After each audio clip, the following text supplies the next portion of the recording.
أعوذ بالله من الشيطان الرجيم. بسم الله الرحمن الرحيم.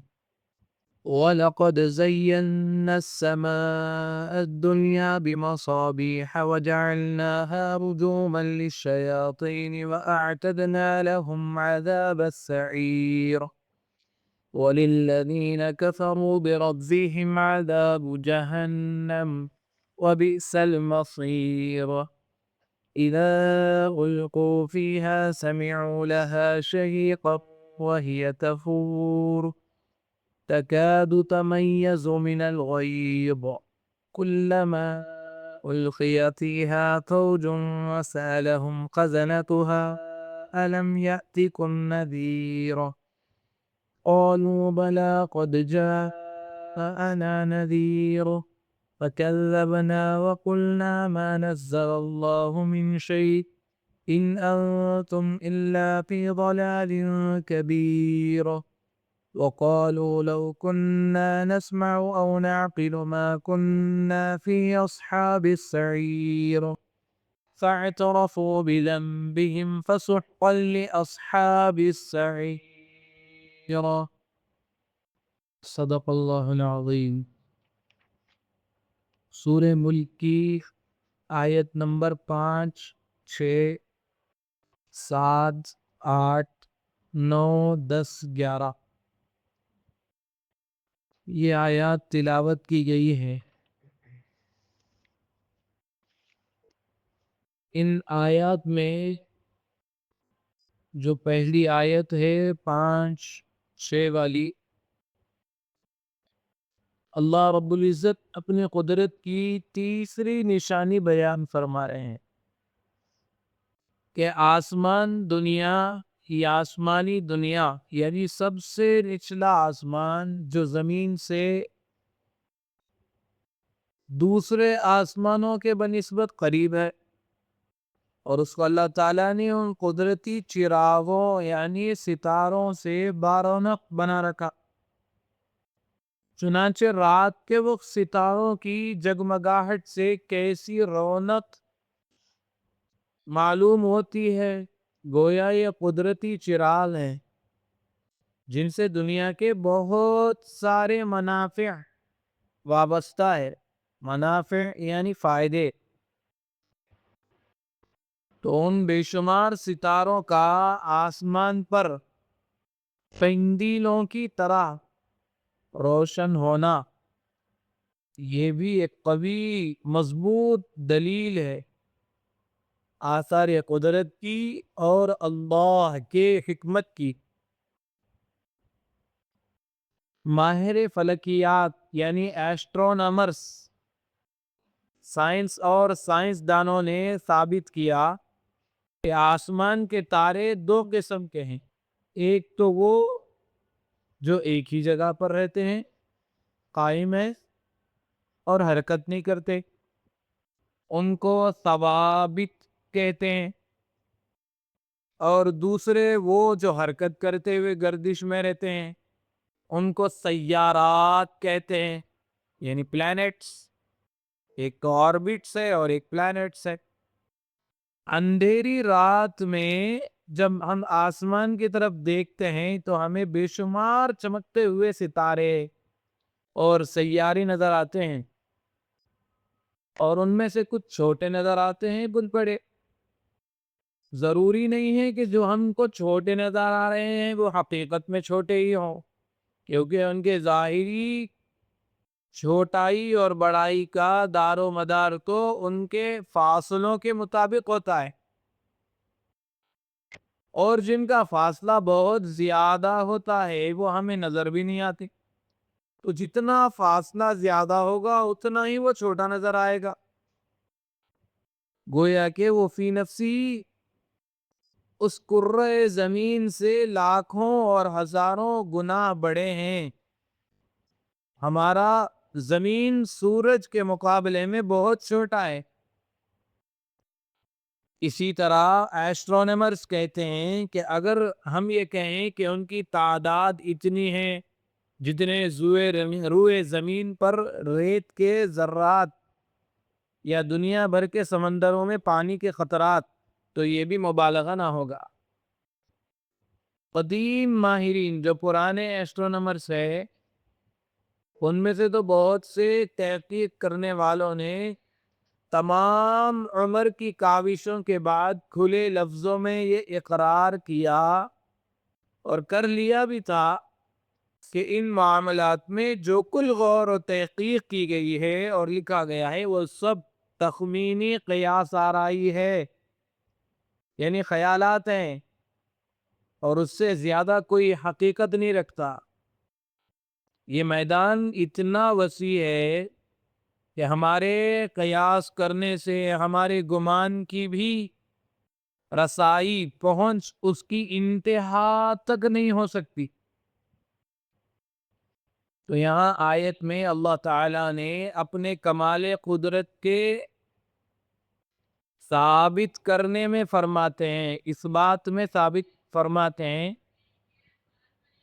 کہ اس آسمانی دنیا کو ہم نے ان قدرتی چراغوں یعنی ستاروں اور سیاروں سے بارونق بنا رکھا۔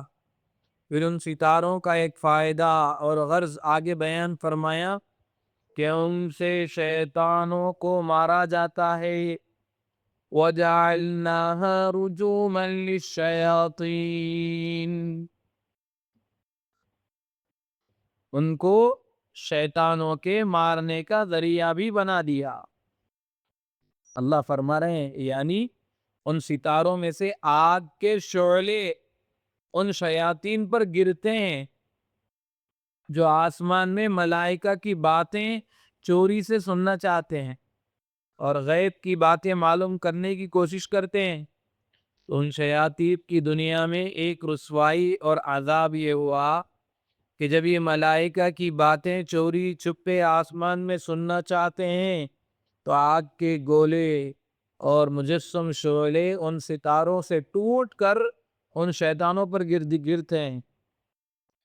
یہ تو ہوا دنیا کا عذاب، اور آخرت میں بھی ان کے لیے جلانے اور جھلسا دینے والی آگ یعنی نار جہنم تیار ہے اور موجود ہے۔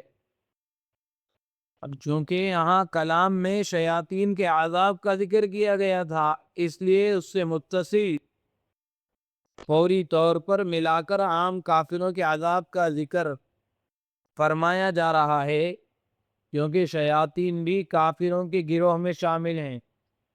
بتلایا جاتا ہے کہ جو بھی دنیا میں اللہ کی توحید کا اقرار نہیں کرتے ہیں بلکہ اس کے انکار پر تلے ہوئے ہیں، وہ سن رکھیں کہ ان کے لیے بھی وہی نار جہنم ہے، ان کا ٹھکانہ بھی وہی دوزخ ہے جو شیطانوں کے لیے ہے، اور وہ جہنم کیا ہی برا ٹھکانہ ہے، وبئس المصیر، بہت بری لوٹنے کی جگہ، اور وہاں عذاب ہی عذاب، چنانچہ آگ کی سوزش اور زمہریر کی سردی، سانپ اور بچھوؤں کا کاٹنا، زنجیر اور توقوں کا پہننا، زقوم اور زخموں کی پیپ کا کھانا اور کھولتا ہوا گرم پانی پینا وغیرہ، جس کے قدر تفصیل الگ الگ جگہ قرآن پاک میں بتلائی ہے۔ العیاذ باللہ، اللہ تعالیٰ اپنے کرم سے ہم سب کو ایسے عذاب سے بچائے، جہنم سے ہم سب کو محفوظ فرمائے۔ جس جہنم میں منکرین ڈالے جائیں گے اس کی کچھ کیفیت بھی بیان کی گئی آگے کی آیتوں میں۔ جہنم کے نگران اور محافظ فرشتوں سے ان کفار کی جو گفتگو ہوگی اس کو بھی اللہ رب العزت نے ظاہر فرمایا، جیسا کہ یہ دو آیتوں میں شیاطین کا ذکر آیا تھا، آخرت میں ان کے لیے عذاب ہے، اور انہی کے ساتھ وہ سب انسان بھی جو اللہ کی توحید سے انکار کریں گے وہ بھی جہنم میں داخل کیے جائیں گے۔ اب چونکہ ان آیت میں جہنم کا ذکر آ گیا تھا، اس لیے آگے کچھ اس کی کیفیت بھی اللہ رب العزت بیان فرما رہے ہیں۔ ان آیات میں بتلا رہے ہیں کہ جب یہ کفار گروہ در گروہ بنا کر جہنم میں داخل کرنے کے لیے اس کے سامنے لائے جائیں گے تو جہنم کے اندر سے نہایت سخت زوردار اور ڈراؤنی آوازیں نکلتی ہوئی سنیں گے، اور اس قدر جوش و خروش میں جہنم ہوگی گویا کہ غیظ و غضب میں آپے سے باہر ہوئی ہوا چل چاہتی ہو کہ عنقریب پھٹ پڑے گی۔ اللہ حفاظت فرمائے۔ اور اللہ تعالیٰ کا شکر ہے اور احسان ہے کہ جس نے اپنے فضل سے، اپنے کرم سے ہم کو دنیا میں اسلام اور ایمان سے نوازا، کفر و شرک سے بچایا، اور اس طرح اس خطاب میں فَسُحْقًا لِأَصْحَابِ السَّعِيرِ کو قیامت میں سننے سے بچا لیا۔ مگر اس موقع پر بخاری اور مسلم کی ایک حدیث ہے، وہ یاد آ رہی ہے کہ قیامت کے دن جب رسول اکرم صلی اللہ علیہ وسلم اپنے امتیوں کو حوض کوثر سے سیراب کرنے کے لیے ابتدائی انتظامات میں مصروف اور اپنی امت کے لوگوں کی آمد کے منتظر ہوں گے، تو اس وقت کچھ لوگوں کو آپ تک پہنچنے سے پہلے ہی روک دیا جائے گا اور حوض کوثر کی سیرابی سے محروم کر کے جہنم کی طرف ڈھکیل دیا جائے گا۔ اس پر رسول اکرم صلی اللہ علیہ وسلم حق تعالی شانوں سے عرض کریں گے، اے اللہ، یہ لوگ تو میرے امتی ہیں اور مجھ سے تعلق رکھنے والے ہیں۔ اس پر حق تعالیٰ کی طرف سے حضور اکرم صلی اللہ علیہ وسلم کو جواب ملے گا کہ ہے تو بے شک یہ آپ کے امتی ہی، لیکن آپ کو ان کے کرتوتوں کی خبر نہیں ہے۔ یہ لوگ دین میں طرح طرح کی بدعات نکالتے رہے، دین میں تبدیلیاں کرتے رہے، اس لیے حوض کوثر سے ان کو پانی نہیں ملے گا۔ اور بھی احادیث ایسی ہی ہیں بخاری شریف میں، مسلم شریف میں، دوسرے راویوں سے منقول ہے۔ آج کی آیات کے سلسلے میں حدیث شریف کو سنانے سے مقصد یہ ہے کہ کفار کو تو قیامت میں حق تعالیٰ کی طرف سے کہا جائے گا فَسُحْقًا لِأَصْحَابِ السَّعِيرِ، یعنی اہل جہنم دفع ہو جاؤ، ان پر لعنت ہو، ان کو اللہ تعالیٰ سے دوری ہو۔ لیکن اسلام کا کلمہ پڑھ لینے کے بعد اگر ہم حوض کوثر پر شافع محشر نبی اکرم صلی اللہ علیہ وسلم فداہ ابی و امی کی خدمت اقدس میں حاضر ہونے کی آرزو مند ہیں اور آپ کی نظر عنایت اور کرم کے محتاج ہیں، میدان حشر میں آفتاب کی گرمی سے پیاس کی شدت بجھانے کے لیے آب کوثر سے سیراب ہونا چاہتے ہیں، تو سچائی سے اور مضبوطی سے ہم کو اس دین پر قائم رہنا ہوگا جو رسول اللہ صلی اللہ علیہ وسلم ہمارے لیے لائے تھے، اور اس میں اپنی طرف سے کوئی ایجاد اور رد و بدل کرنے اور بدعات سے دین کو ملوث کرنے کی ہرگز جرأت نہیں کرنی چاہیے۔ یعنی دین میں کوئی ملاوٹ نہیں، جو دین پہلے دے دیے اتنا ہی۔ دین میں کوئی نئی چیز اچھی بھی نکلی لیکن دین کا کام نہیں ہے، لیکن اس کو دین سمجھ کے کر لے، نئی چیز اپنی طرف سے پیدا کر لینے، نئے کام اپنی طرف سے دین کے نام پہ کر لے رہے، تو ایسوں کے لیے دوری ہوگی حضور اکرم صلی اللہ علیہ وسلم سے۔ ورنہ آج جو دین میں اتنی باتیں ہیں، طرح طرح کی بدعات نکل کر حضور اکرم صلی اللہ علیہ وسلم کے لائے ہوئے اور بتلائے ہوئے دین میں پیوند کاری اور کاٹ چھانٹ کر رہے ہیں، اور حقیقی اسلام کو ماڈرن اسلام میں تبدیل کرنے اور در پہ کوشش کر رہے ہیں۔ ان کو اس حدیث شریف میں سحقاً سحقا کے الفاظ ہوش کے کانوں سے سن لینا چاہیے۔ یہ حضور اکرم صلی اللہ علیہ وسلم کے ارشاد گرامی ہے، یعنی دوری ہو، دوری ہو ان کے لیے جنہوں نے میرے دین کو بدل دیا، دین میں نئی باتیں پیدا کر لی، اپنی طرف سے کوئی بھی کام کو دین کا کام سمجھ کے کر لیا۔ یہ باتیں نکالنے والوں کے لیے ہے الامان والحفیر۔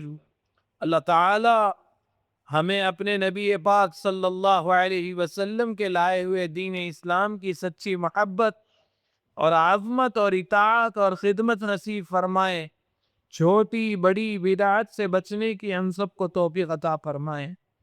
الغرض یہاں ان آیات میں تو انجام بیان ہوا اس شقی گروہ کا جو دنیا میں اللہ تعالیٰ کے ساتھ کفر اور الحاد کا برتاؤ رکھے گا۔ الحاد یہ لفظ کیا ہے؟ ایتھیسٹ جس کو بولتے ہیں۔ آج ہی جو ہوا جاوید اختر، نام تو مسلمان ہے لیکن ملحد، اللہ کوئی نہیں مانتا، خدا ہے اس نہیں بولتا، کوئی بھی خدا ہی نہیں ہے، سب بیکار کی باتیں ہیں بتا۔ ایسوں کے لیے ہے یہ سب باتیں یا آیات۔ آگے ان کے مقابلے میں اہل سعادت یعنی جنت میں رہنے والوں کی بشارت اور خوشخبری دی گئی، جو دنیا میں اللہ رب ذوالجلال کو دیکھے بغیر رب پر ایمان لائے اور اس سے ڈرتے رہے، جس کا بیان آگے انشاءاللہ اگلے ہفتے میں اگلی آیات میں آئے گا۔ یہ تو ان آیات کی تشریح تھی۔ ان آیات کا ترجمہ دیکھیں۔ وَلَقَدْ زَيَّنَّا السَّمَاءَ الدُّنْيَا بِمَصَابِيحَ وَجَعَلْنَاهَا رُجُومًا لِلشَّيَاطِينِ، اور ہم نے قریب کے آسمانوں کو چراغوں سے آراستہ کر رکھا ہے، مصابیح چراغ۔ وَجَعَلْنَاهَا رُجُومًا لِلشَّيَاطِينِ، اور ان کو شیطانوں کے مارنے کا ذریعہ بھی بنا دیا ہے۔ وَأَعْتَدْنَا لَهُمْ عَذَابَ السَّعِيرِ، اور ہم نے ان شیاطین کے لیے دوزخ کا عذاب تیار کر رکھا ہے۔ وَلِلَّذِينَ كَفَرُوا بِرَبِّهِمْ عَذَابُ جَهَنَّمَ، اور جو لوگ اپنے رب کا انکار کرتے ہیں ان کے لیے دوزخ کا عذاب ہے۔ وَبِئْسَ الْمَصِيرُ، اور وہ بہت بری جگہ ہے، کیا ہی برا ٹھکانہ ہے۔ اِذَا أُلْقُوا فِيهَا سَمِعُوا لَهَا شَهِيقًا وَهِيَ تَفُورُ، جب یہ لوگ اس میں ڈالے جائیں گے یعنی جہنم میں تو اس کے بڑے زور کی آواز سنیں گے اور وہ اس طرح جوش مارتی ہوگی۔ تَكَادُ تَمَيَّزُ مِنَ الْغَيْظِ، ایسی جوش مارتی ہوگی جیسے معلوم ہوتا ہے کہ غصے کے مارے پھٹ پڑے گی۔ كُلَّمَا أُلْقِيَ فِيهَا فَوْجٌ سَأَلَهُمْ خَزَنَتُهَا أَلَمْ يَأْتِكُمْ نَذِيرٌ، جب اس میں کوئی گروہ ڈالا جائے گا تو اس کے محافظ ان لوگوں سے پوچھیں گے کہ کیا تمہارے پاس کوئی ڈرانے والا نہیں آیا تھا، تمہارے پاس کوئی پیغمبر نہیں آیا تھا، کیا تمہارے پاس کوئی اللہ کی بات سمجھانے والا نہیں آیا تھا؟ قالوا بلا قد جاءنا نذیر، تو وہ لوگ کہیں گے کہ کیوں نہیں، واقعی ہمارے پاس ڈرانے والا آیا تھا۔ فَكَذَّبْنَا وَقُلْنَا مَا نَزَّلَ اللَّهُ مِن شَيْءٍ إِنْ أَنْتُمْ إِلَّا فِي ضَلَالٍ كَبِيرٍ، سو ہم نے اس کو جھٹلا لیا۔ فَكَذَّبْنَا، ہم نے جھٹلا دیا اس کو۔ وَقُلْنَا، اور کہہ دیا، مَا نَزَّلَ اللَّهُ مِن شَيْءٍ، کہ اللہ نے کچھ نازل نہیں کیا۔ إِنْ أَنْتُمْ إِلَّا فِي ضَلَالٍ كَبِيرٍ، تم بڑی غلطی میں پڑے ہو، بڑی گمراہی میں پڑے ہو۔ وقالوا لو كنا نسمع أو نعقل ما كنا في أصحاب السعير. اور وہ لوگ کہیں گے کہ ہم اگر سنتے یا سمجھ لیتے تو ہم اہل دوزخ میں نہ ہوتے. کاش کہ کوئی دین کی بات سن لیتے، کاش کہ قرآن کی بات سمجھ لیتے تو آج ہم دوزخ میں پڑے ہوئے نہیں ہوتے. جب افسوس کرنے کا کوئی فائدہ نہیں ہے.